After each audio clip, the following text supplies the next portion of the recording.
So we're Team Grease Monkeys. This is Brian and Matt. My name's Ryan. For our mystery shopper experience, we went to the North Shore Mazda. It was the newly acquired Mazda dealership by the Shaker Group. We were also assigned the Honda Gallery in Reading, but due to some unfortunate circumstances, including Hurricane Sandy and a concussion, we were not able to go. So we'll be mainly talking about the Mazda dealership today. Basically, we walked in, we told them I'd be graduating in December, I was the buyer. I gave them a breakdown of my price. I would be contributing approximately $6,000 with my parents matching.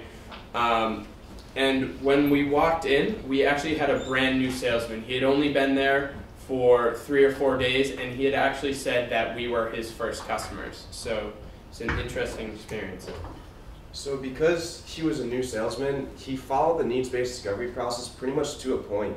He did the meet and greet. He said, "Hi, welcome to North Shore Mazda." He said, "My name is," and then he asked our name. We kind of sat down with him, and they didn't have the iPads, so we did a pen and paper. He had like a clipboard where he went through the needs-based discovery process. He asked about our finances, which was when Ryan said, I have $6,000 as a down payment. My parents are going to match as kind of a graduation gift. And he asked what features we were looking for. He asked what we wanted the car for. Ryan said he was going to be traveling a lot, so he needed good gas mileage. And so that was good. Again, they didn't have the iPads. He mentioned it a few times throughout the process that they did have iPads. And we finally, when we were sitting down at the end, we prompted them. And Matt actually said, would this all be better on like a computer or an iPad or something? Just kind of, not to show that we knew they had iPads, but that we were just curious. And he said, yes, we have iPads, but because we're kind of in a transitioning process, the dealership had been acquired a couple days earlier, that they hadn't received them yet and they hadn't been set up. But the trial close went very well. After we did a test drive, we got out of the car, and the salesman said, if we could work out the finances, could you see yourself purchasing this vehicle today? So again, pretty much to a point, because he was right out of training. I think he mentioned he'd been watching training videos that day, right up until we came in. So it was very fresh in his mind, and this is when we kind of backed away and said, we're very impressed with the car, we're very impressed with everything, but we have to kind of think about it. And this is when they had I think it was a general manager came over and kind of sat down with us and talked about us and continued the value-adding process after the trial closed, where he said, this Shaker Auto Group is a very family-owned company that nothing but good things to say actually about the Shaker Auto Group, which was good because they were just recently acquired. And he said, every oil change is free, every other scheduled maintenance is free, and he kind of told us about that stuff. And then he actually did follow up around a couple of days later, which was good. So they went through the sales process pretty much perfectly. The only downside was they just didn't have the iPads in yet, so we didn't get that experience out of it. So a couple things looking at. So all in all, we felt very good leaving the sales process. We felt like we were respected. It was 3 teenagers going into a dealership, and we weren't like tossed to the side, but we were given the time of day. It was a little bit more dead. It was kind of like a rainy day, but we had someone come up to us right away and ask us, how we were doing, and went right into the sales process. We also, leaving, when we were discussing how we felt about when we were jotting down some notes, overall we felt extremely satisfied. The sales process was followed. You kind of learn about the sales process in class, and you're not really sure, how much of this is true, how much of it is what's ideal, and it was actually followed, and it worked.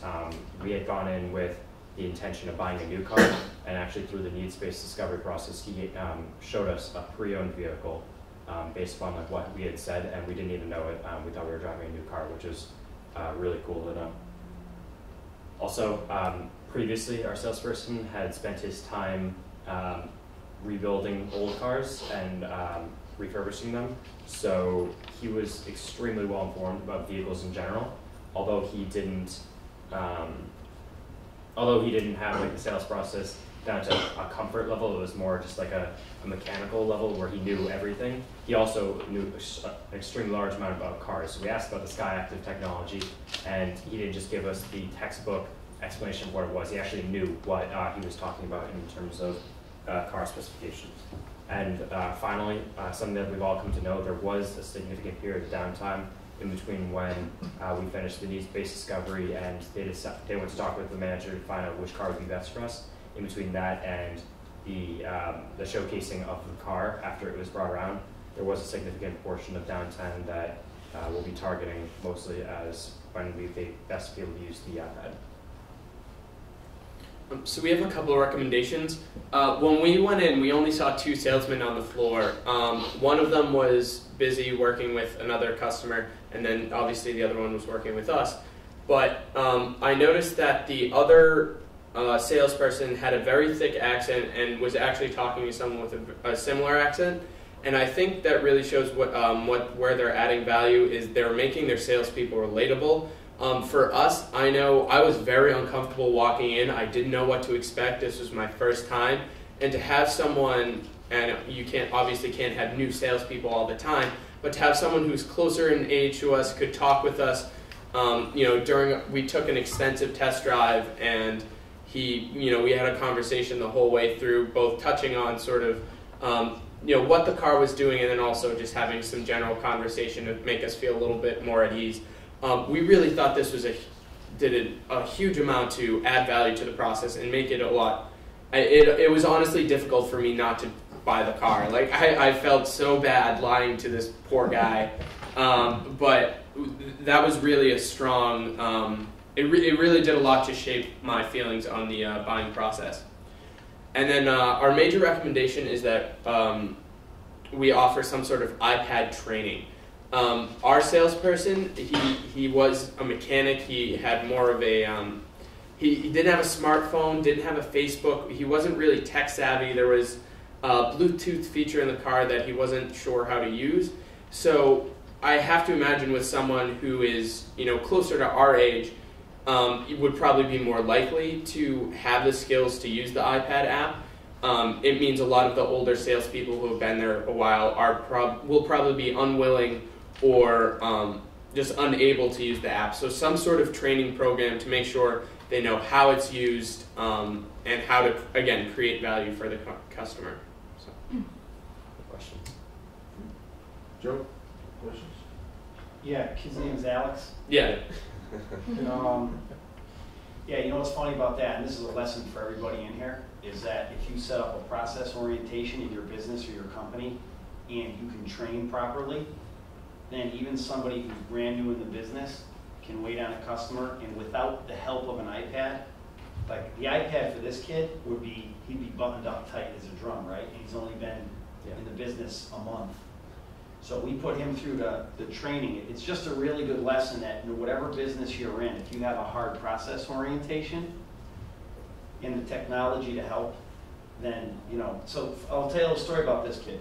Before we acquired North Shore, we sent out applications for salespeople. So the guy that you saw with the thick accent, he's Russian. Okay? Yeah. So in Metro Boston, you have to, you have to speak many languages. Right, so the Russian guy, you probably waiting on some Eastern European customer at the time. But the thing about it is that we went in there, we trained this guy at Wellesley we hired him 2 weeks before we bought the dealership. So he trained at Wellesley. Yeah. And then he went up there. So it's kind of funny. At the end of the day, the thing I like about that both places is that we do sit down, we do have a formulated needs discovery process. We do have to have better integration and implementation. Every place has to fight staffing issues too, because having people wait, it costs so much money. If you spend $30,000 a month in advertising, this is the way we look at the world, and I get 300 customers that walk through that door, it costs me $100.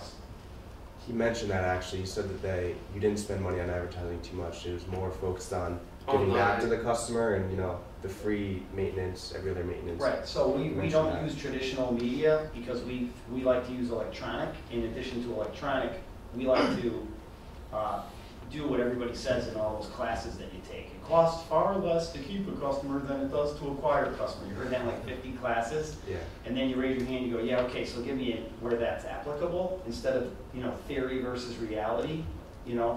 there's an example where it's applicable. We take it and we'll invest in the customer. So because he's new, what's great is that over time, I'll tell you guys next year what bad habits he forms, or if he gets off the process. That's the main reason why we don't hire people that worked in the car business before.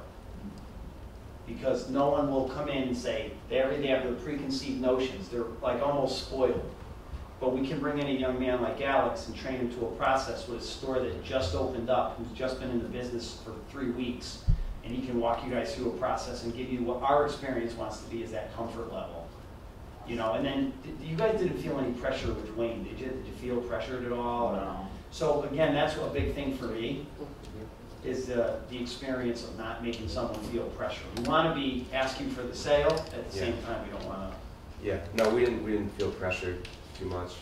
Yeah, it was pretty much that during the first trial close, he asked us, we said no, you know, I kind of got to figure out financing options and all that. And at that point, he brought in, and the general manager actually came and talked with us Remember as his well. name? I have his card, yeah.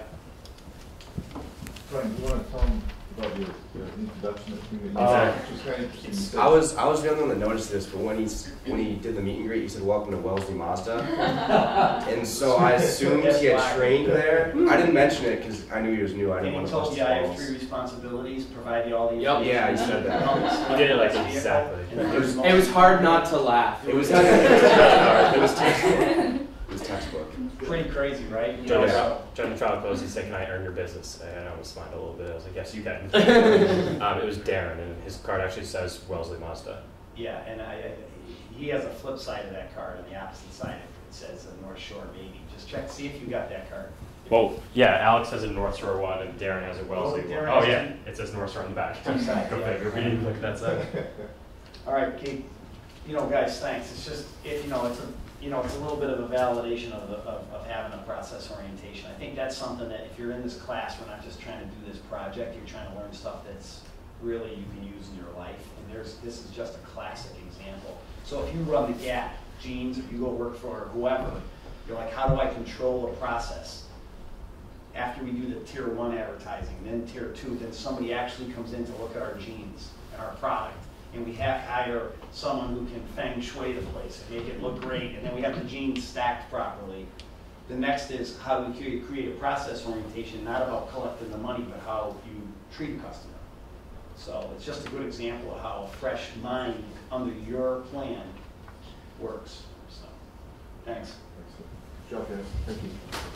Thank you.